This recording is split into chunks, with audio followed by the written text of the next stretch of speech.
Right. I call that the fragile middle class because, you know, as you are in that $10,000 to $250,000 a year range, you are fragile because anything that could happen, whether it's a natural disaster or a family crisis, could send you back below the poverty line. And also political reason, because a lot of the people who are in the middle class, either they're doing business or they have the political situation also that plays into that. So when the government collapses, then it is fragile, like you said. So what about the issue really of governance?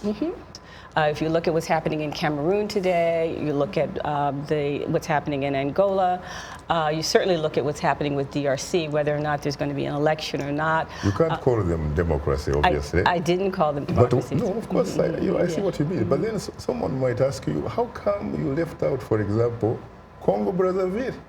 How come you left out Eritrea, Ethiopia, Rwanda, Burundi, Tanzania, Congo, of course I said Congo-Brazzaville, Zambia, you see what is happening there, Uganda and Chad, to name others. When you get to the end of the book, I have a series of countries that are on my watch list, and the ones that you mentioned are actually on that watch list toward the end of the book, because you know, you just had an election in Zambia. You need to see how that still progresses. And you just had some other changes. Even in South Africa is on my concern list. What about Uganda? You know, or Uganda, exactly. Why did you put Uganda toward the end?